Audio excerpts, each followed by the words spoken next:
Vamos lá, meus irmãos, continuando aqui nossa sexta aula de Geografia Bíblica 2, o último bloco. Ainda estamos trabalhando sobre o Egito, como eu mencionei. Vamos falar hoje e mais uma aula, né? Então, vamos acabar aqui lendo a síntese, né, do mapa mental, né? Nós paramos.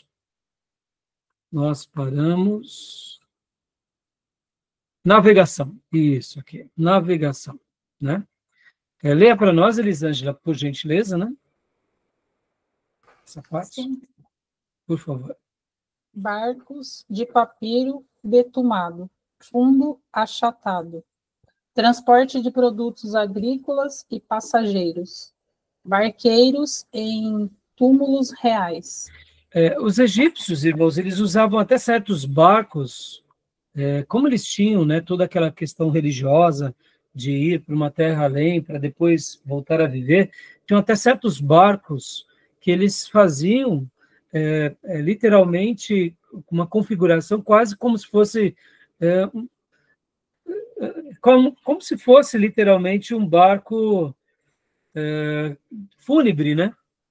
E também essa questão do papiro betumado, né?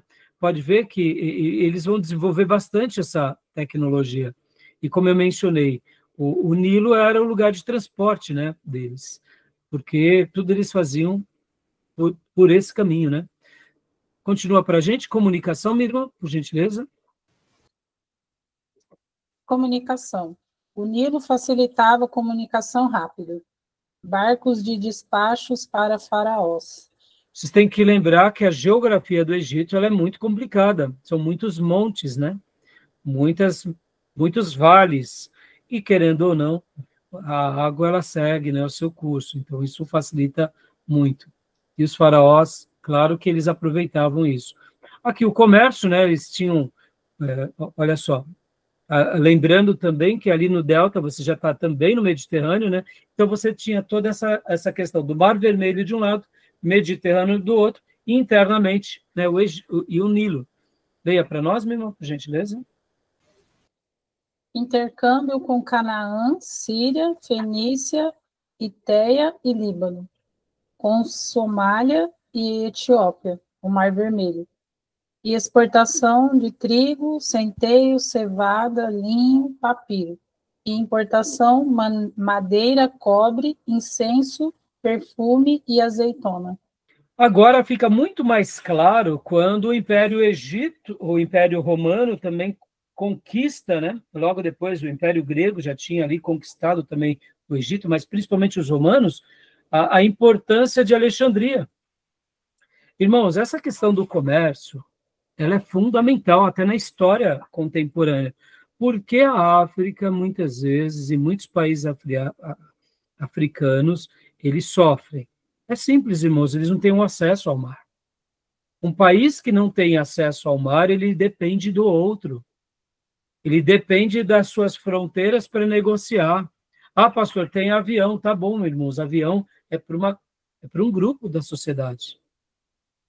A gente tem que pensar que um país ele se desenvolve e as suas rodovias e os seus mares são as artérias, né, que unem a comunicação mundial e essas rotas comerciais. Por isso que o Egito também aqui ele foi muito privilegiado, porque ele não era rota necessariamente de ninguém. Canaã já era rota, né? Canaã era a rota da Anatólia, né? Saía lá de cima, né? Os hititas passavam por Canaã e chegavam lá no Egito, né? O povo da Suméria, de uma forma geral, da Mesopotâmia, passava por Canaã. Os egípcios passavam por Canaã, ou seja, Canaã era meio do caminho de tudo, né? É estratégico. Deixa eu até fazer uma fala aqui, irmãos. Eu gosto muito de olhar a vida na ótica espiritual, acreditando que Deus está trabalhando sobre tudo e todos, que Deus não perdeu o controle de nada, mas tem hora que eu deixo esse pensamento um pouco de lado e olho pelo aspecto humano, porque a gente não pode deixar de ser inteligente. Por exemplo, quando hoje a gente pega aqui, ó, deixa eu fazer essa apresentaçãozinha básica aqui para vocês. Ó, olha aqui, ó. Por que os Estados Unidos apoiam tanto Israel, irmãos? O que vocês acham? Você acha que é simplesmente porque os Estados Unidos ele é um país cristão, apaixonado pelos judeus? Não, meu Deus, e que isso? Esquece. Aqui, meus irmãos, é a ponta de entrada para o Oriente Médio. É o acesso para toda outra região que você quer chegar. A maior riqueza de petróleo do mundo está aqui. E nos próximos 100 anos, até que não se descubra uma nova energia, o mundo vai continuar ainda funcionando com petróleo. E Israel, então, é claro, eles tiveram aqui o regresso em 1948, a ONU fez todo o apoio, e os Estados Unidos não vai soltar o apoio de Israel por nada nesse mundo, a não ser para cumprimento das profecias bíblicas. Caso contrário, meus irmãos, é o acesso. Você tem que lembrar que aqui para cima é a Síria, aqui é a Turquia. Eles não entram para esses lugares. A Turquia pode ter perdido seu protagonismo no mundo, como ela sempre foi no passado. Eu digo aqui a Turquia, como a gente tem que lembrar, né, que aqui nessa região da Turquia atualmente, né, antigamente era o Império Bizantino, mas pensem, irmãos, aqui é o acesso de Israel para o mundo árabe. Entendeu? Então, é o acesso da América.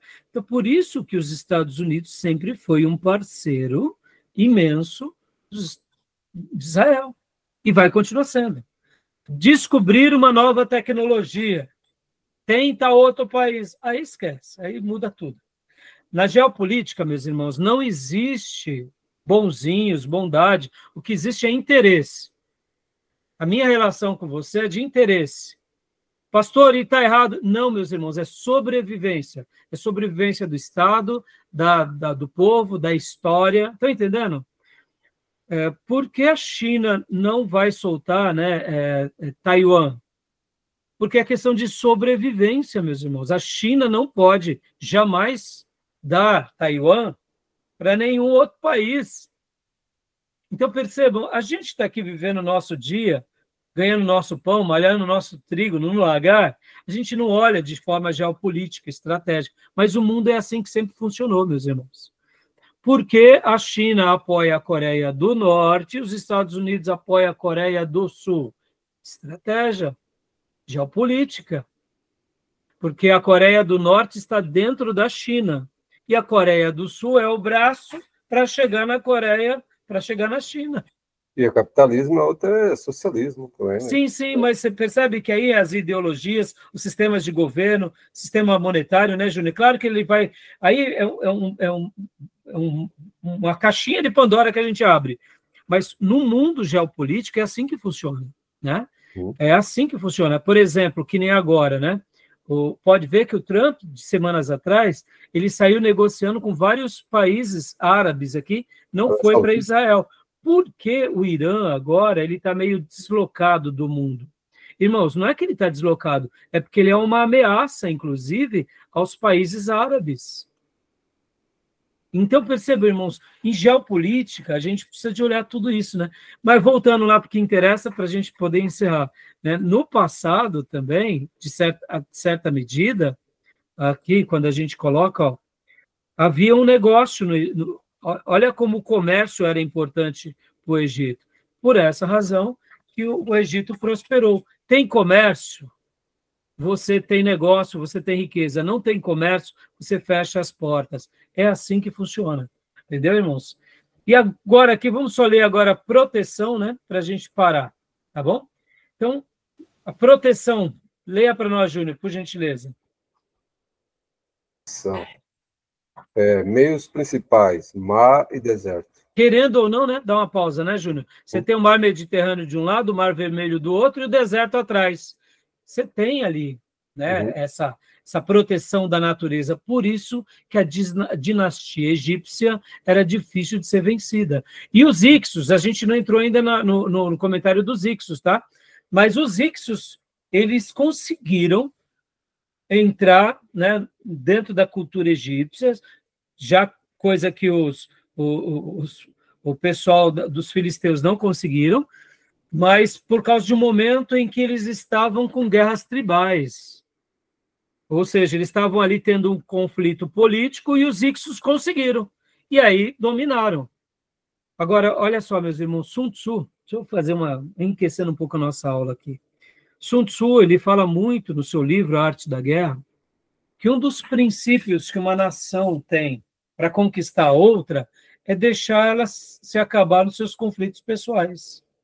Porque a China sempre foi uma dinastia de séculos. Porque mesmo que eles tinham as suas guerras e as suas dinastias, eles sempre estavam fechados dentro do seu próprio povo.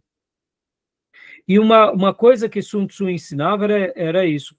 Quer conquistar um povo? Envie os seus espiões para aquele povo, faça com que eles se tornem escravos dos vícios, de uma vida pregressa, porque eles vão